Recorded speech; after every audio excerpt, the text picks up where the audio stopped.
ধর্ম হোক যার যার, বড় মা সবার। জয় মা বড় মা। মায়ের দর্শন করতে আমরা আমার বাড়ির সকলে মিলে বেরিয়ে পড়লাম সেদিনকে বড় মার দর্শনে।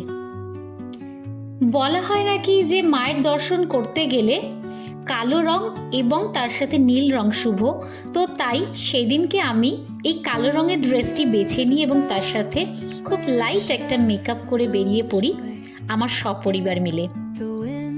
আমাকে তো তোমরা সবাই চেনো, আমি মেকআপ আর্টিস্ট মধুমিতা ব্যানার্জি দাস, এবং সেই দিনটা আমরা নিজেদের কাজকে রেখে আমার ননদও তার শুটিং সেদিনকে অফ রেখে এবং তার সাথে আমিও আমার মেকআপের সমস্ত কাজ অফ রেখেই ঠিক করে নিয়েছিলাম সেই দিনকে যাই হয়ে যাক না কেন, যত বৃষ্টি হয়ে যাক না কেন, মায়ের দর্শন করতে যাবই।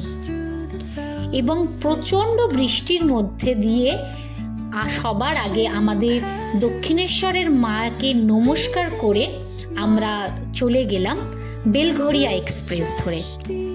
এই যে দেখতে পাচ্ছ ভীষণ কিউট আমার ভাসুরপো, এবং যেতে যেতে এটাই ভাবছিলাম যে সত্যি মা না টানালে হয়তো যাওয়াটা অসম্ভব।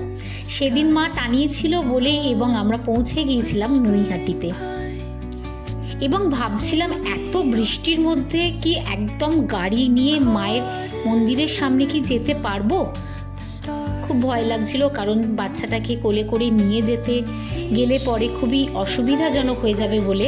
কিন্তু না, মা সবার মনের কথা জানে।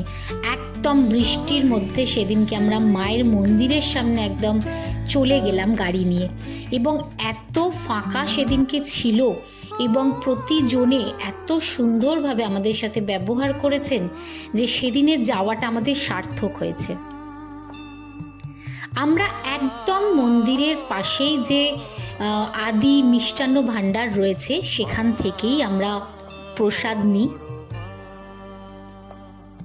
বিভিন্ন ধরনের প্রসাদ ছিল, তো সেখান থেকেই আমরা এই মিষ্টি দিয়েই ঠাকুরকে পুজো দেব বলে ঠিক করি। এবং আমরা তিনজনেই, আমি, আমার ননদ এবং আমার বড় যা, আমরা 101 টাকা করেই প্রতিটা পুজো কিন্তু ওখান থেকে নিই।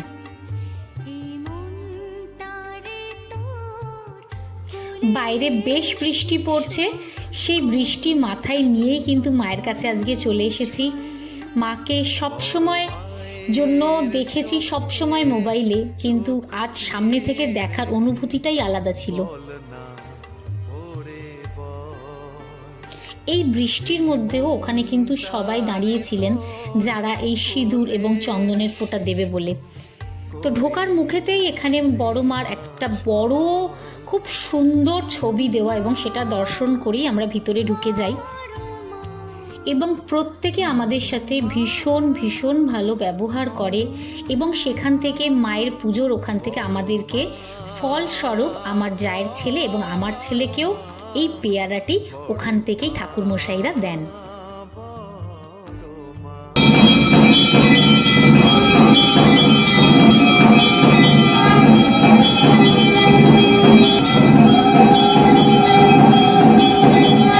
মায়ের আরতি দেখে মনটা একদম ভরে গেল, জানো তো। এবং আমরা যখন মায়ের আরতি শেষ হয় তখন অনেক ভিড় হয়ে যায়, কিন্তু যখন আমরা পুজো দিয়েছিলাম একদম ফাঁকা। এবং তারপর যে দোকান থেকে আমরা প্রসাদ কিনেছিলাম সেখান থেকেই আমরা মায়ের এই প্রতিচ্ছবি কিনি। ভালো আমরা আজকে পুজো দিলাম, সত্যি বলছি, মাকে দেখে এবং ওখানে পুজো দিয়ে মনটা যে এত ভালো হয়ে গেল বলার ভাষা নেই। যারা এখনও যাওনি মায়ের কাছে, যাও। নিজেদের মনের কামনা নিয়ে, নিজেদের যেটা মন থেকে চাও যে তোমাদের সফল হোক, তোমরা অবশ্যই মায়ের দর্শন করে এসো। সবাইকে বলবো, জানি না কতটা জীবনে কি পাবো, কিন্তু হ্যাঁ, এইটুখানি বিশ্বাস রাখতে পারি নিজে খেটে হয়তো অনেকটা করতে পারবো, যার জন্য পরিবার এবং সবার আগে ভগবান যেন সঙ্গে থাকে, তার স্বরূপই কিন্তু মনে রেখে সমস্ত কিছু বাণীর সেই সমস্ত পথ চলেই কিন্তু এগিয়ে যাব জীবনে। অবশ্যই দেখা হবে আবার অন্য কোনো ব্লগে। ভালো লাগলে কিন্তু অবশ্যই একবার সবাই মিলে বলো জয় মা বড় মা।